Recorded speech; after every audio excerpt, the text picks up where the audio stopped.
네, 영상을 급하게 지우고 다시 또 급하게 재촬영 중입니다.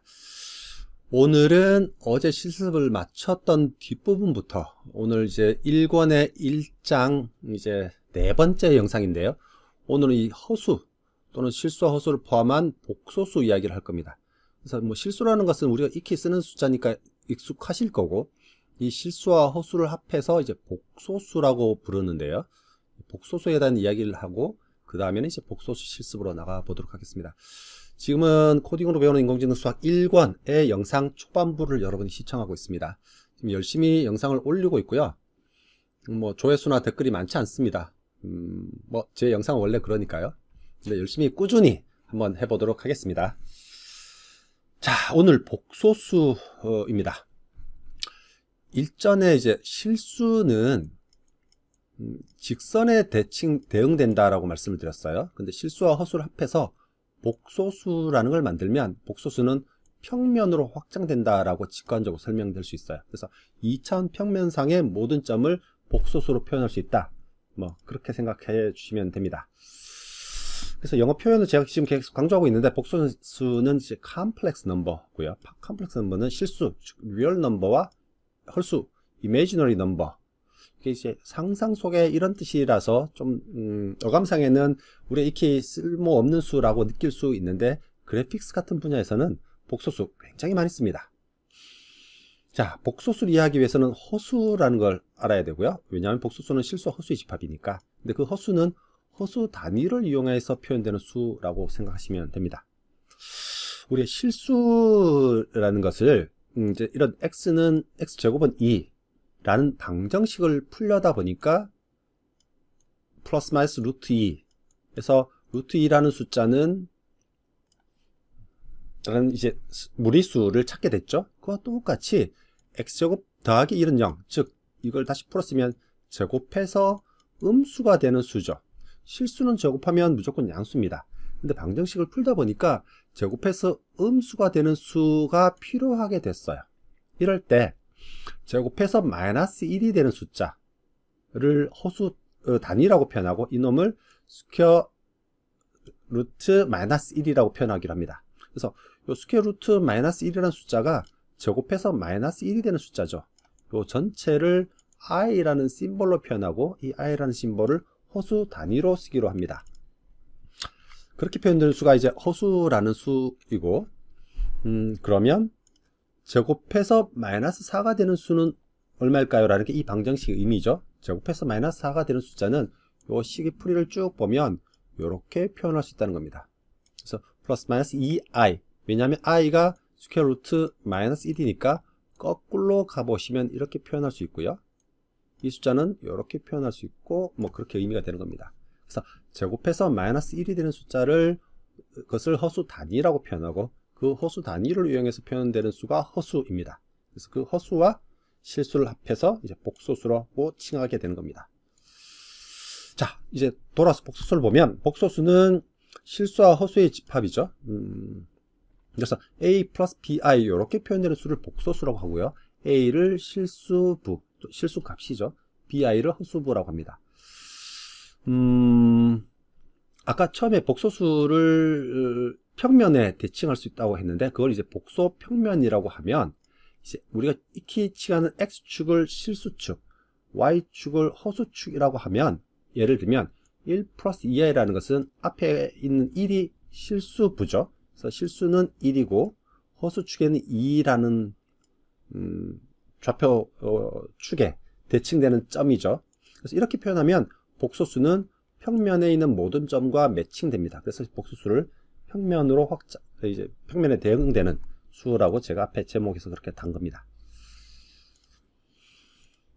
이제 복소수를 정의했으니까 복소수 연산을 어떻게 하는지 보면 되겠죠. 우리 실수의 연산이 덧셈, 뺄셈, 곱셈, 나눗셈인 것처럼 복소수도 그런 연산을 정의하고 이제 사용을 하게 됩니다. 그래서 지금부터 덧셈부터 볼 텐데, 복소수의 덧셈, 뺄셈은 덧셈과 쌍을 이루는 거니까요. 뭐 실수분은 실수분끼리, 허수분은 허수분끼리 덧셈 또는 뺄셈을 해주면 됩니다. 그래서 a 플러스 bi라는 복소수와 c 플러스 di라는 복소수를 덧셈하면 실수분은 실수부대로, 복소수는 복소수대로 해주면 돼요.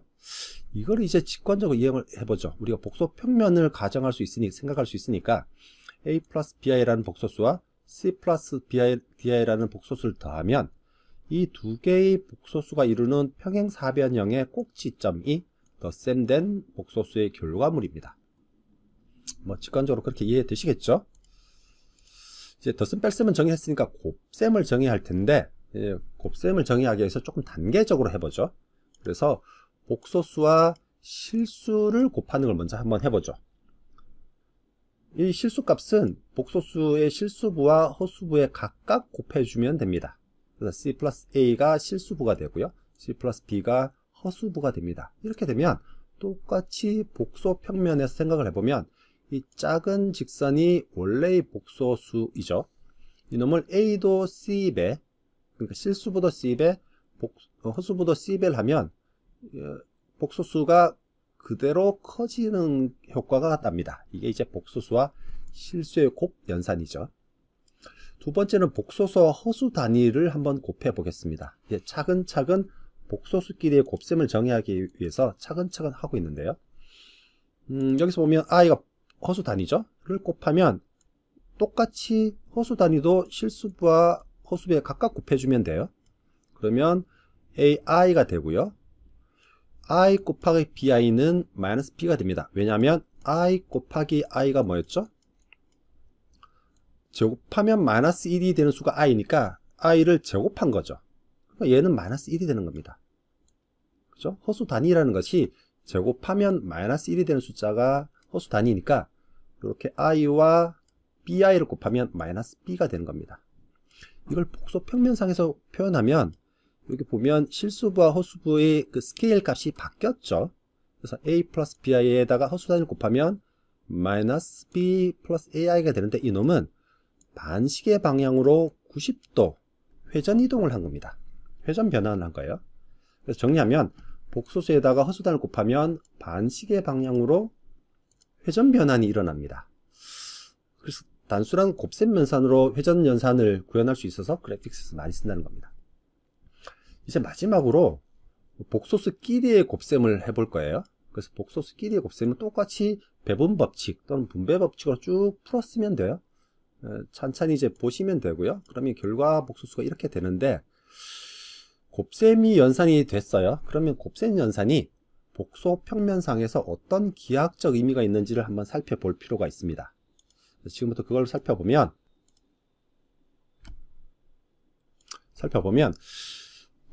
복소수의 크기라는 걸 정할 수 있죠. 우리가 실수값도 크기를 정할 수 있죠. 우리 절대값 표현을 보통 표현했죠. 얘는 이제 크기가 3인 겁니다. 와처럼 복소수도 절대값이라는 걸 표현할 수 있을 텐데, 복소의 절대값은 피타고라스 정리에 따라서 이렇게 표현할 수 있습니다. 그러니까 복소수는 원점에서의 거리라는 느낌으로 절대값을 정한 거죠. 우리 실수부도 그 느낌이에요. 실수부의 절대값이라는 것도 실수축에서의 원점에서의 거리를 의미하는 거거든요. 똑같은 기하학적 의미를 가지는 개념으로 복소수의 크기를 또는 그 놈을 복소수의 절대값이라고 할 수 있습니다. 그래서 두 복수를 곱했을 때 이렇게 결과가 나온다고 했는데, 이 곱셈의 의미를 한번 보자고요. 어떤 측면에서? 복소수의 절대값이라는 측면에서요. 그래서 왼쪽에 있는 복소수의 크기, 왼쪽에 있는 복소수의 크기는 이렇게 되죠. 오른쪽의 복소수의 크기는 이렇습니다. 그래서 곱셈이 이루어지는 두 복소수의 절대값들의 곱이 이렇게 됩니다. 이게 1번식이라고 하죠. 그리고 복소수의 곱셈의 결과로 이루어지는 이 복소수의 절대값을 계산해 보면 이렇게 되죠. 실수부의 제곱 더하기 허수부의 제곱 스퀘어 루트입니다. 이놈을 쭉 정리하면 이렇게 됩니다. 이놈을 2번식이라고 하면 1번식과 2번식이 똑같아요. 그래서 이걸 정리하면 요 말입니다. 두 복수의 곱의 절대값은 두 복소수의 절대값의 곱과 같다. 그러니까 곱셈이라는 연산은 실수 공간에서의 곱셈의 의미와 동일하게 복소 평면에서 그 곱셈의 기하학적 성질이 유지된다는 겁니다. 다시 한번 정리하면 두 복소수의 곱셈한 것의 최종 절대값은 원래 두 복소수의 절대값끼리의 곱이 된다는 의미예요. 그래서 이 두 식이 같다라는 의미를 천천히 한번 이해해 보시면 좋을 것 같습니다. 그 말씀을 조금 더 자세히 설명을 드리면, 우리가 실수 집합에서 2 곱하기 3이라고 그러면 얘가 6이죠. 그래서 곱셈의 결과는 앞에 있는 것을 3배 하거나 뒤에 있는 값을 2배 하거나 하는 거죠. 이 의미와 똑같다라는 의미입니다. 그래서 복소수 두 개의 곱셈의 절대값은 그 결과의 크기가 절대값이 있을 텐데, 그 절대값은 각각의 절대값의 곱과 똑같은 값을 지닌다, 그 말입니다. 자, 이제 복소수 우리 곱셈에 대한 이야기를 하고 있고요. 그 복소수 곱셈의 기하학적 의미를 이야기하고 있는데, 두 번째 이야기할 것이 복소수의 곱셈된 것의 각도입니다. 그래서 이 그림에서는 Z1이라는 복소수와 Z2라는 복소수 두 가지가 있습니다. 이전 영상에서 극좌표계 이야기했었죠. 그래서 두 개의 복소수를 앞에서 이야기하는 절대값은 원점에서의 거리이고요.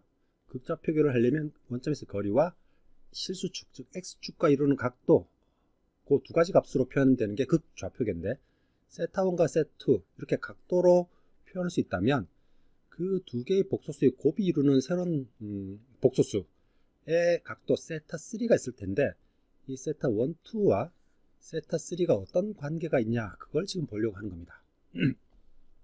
그걸 이야기하려면 이제 삼각 B를 먼저 이야기해야 됩니다. 삼각 B 또는 삼각함수, 나중에 이제 이야기가 될 텐데, 지금 이제 직각삼각형에서 어떤 각도 세타가 있을 때 사인 세타는 C분의 A가 됩니다. 제 고등학교 때는 사인의 필기체가 이렇게 되니까 이렇게 외웠었죠. 그래서 C분의 A가 사인 세타입니다.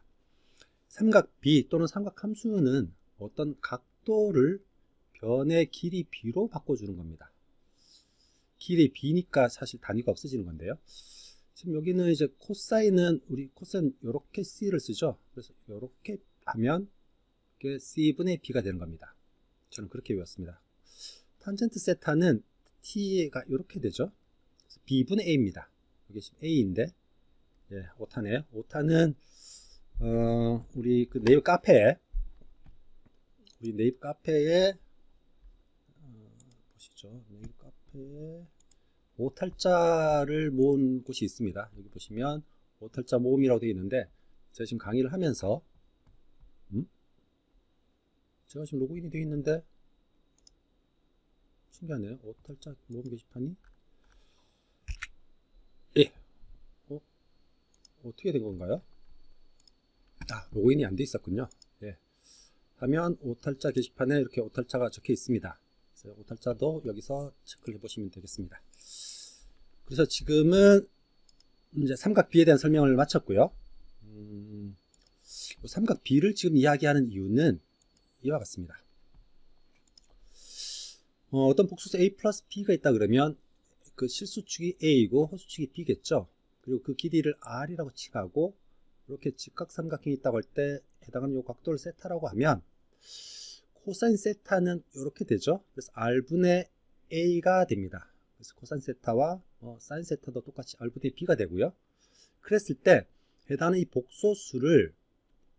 복소수는 요 극좌표계를 이야기하면 요 A의 길이가 R 곱하기 코사인 세타가 됩니다. 지금 요 이야기가 이해가 안 되시면 앞 영상에 극좌표계 영상이 있습니다.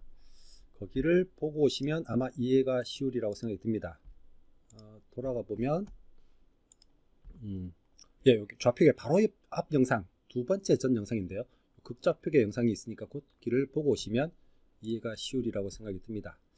하여튼 그렇게 하면 요 A라는 값과 B라는 값을 극좌표계를 이용해서 표현할 수 있어요. 그러면 우리가 앞에서 말했던 요 Z1이라는 복소수를 이렇게 표현할 수 있습니다. 여기 세타1이라고 그러면 밑에 있는 그림을 보시면 Z1에 해당하는 각도가 세타1이고요. 세타1이면 여기까지의 값이 R1 곱하기 코사인 세타1이 되니까, 정리하면 Z1이라는 복소수를 극좌표계 표현을 빌어서 이렇게 표현할 수 있다고요. Z2도 이렇게 될 수 있습니다. 그러면 이 복소수 두 개를 곱하면 이제 복소수 까이디의 곱은 앞에서 설명을 드렸으니까 쭉 식을 정리하고 나면 이렇게 됩니다. 복잡해 보입니다. 근데 요 놈은 요 앞에 있는 실수들을 보면 코사인 세타 1 곱하기 코사인 세타 2 마이너스 사인 세타 1 사인 세타 2 뭐 요렇게 됩니다. 이건 우리가 고등학교 때 삼각함수를 배우실 때 삼각함수의 덧셈 정리라고 있었어요. 그래서 이 두 식을 보면 일단 코사인의 덧셈을 보시면 두 각도를 더한 것을 코사인 할 때는 이렇게 표현됩니다. 저는 고등학교 때 코코사사 이렇게 외웠는데요. 그래서 각도를 더한 것의 사인 값은 사코코사 이렇게 외웠습니다. 여기 이제 삼각함수의 덧셈 정리라는 겁니다. 그래서 두 각을 더한 것의 코사인을 원래의 각도 두 개의 삼각함수로 표현하는 게 삼각함수의 덧셈 정리라는 겁니다.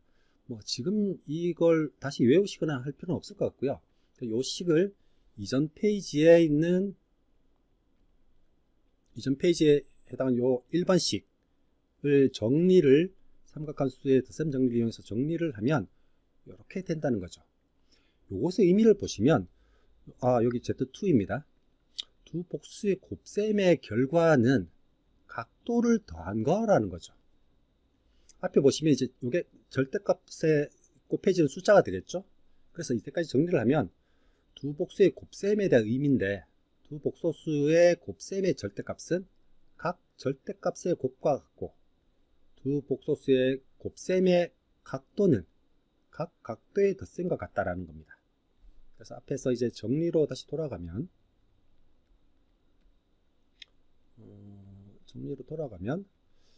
여기서 두 복수 곱셈 Z1, Z2는 요 세타 3는 요 세타 1과 세타 2의 덧셈하고 같다라는 의미입니다.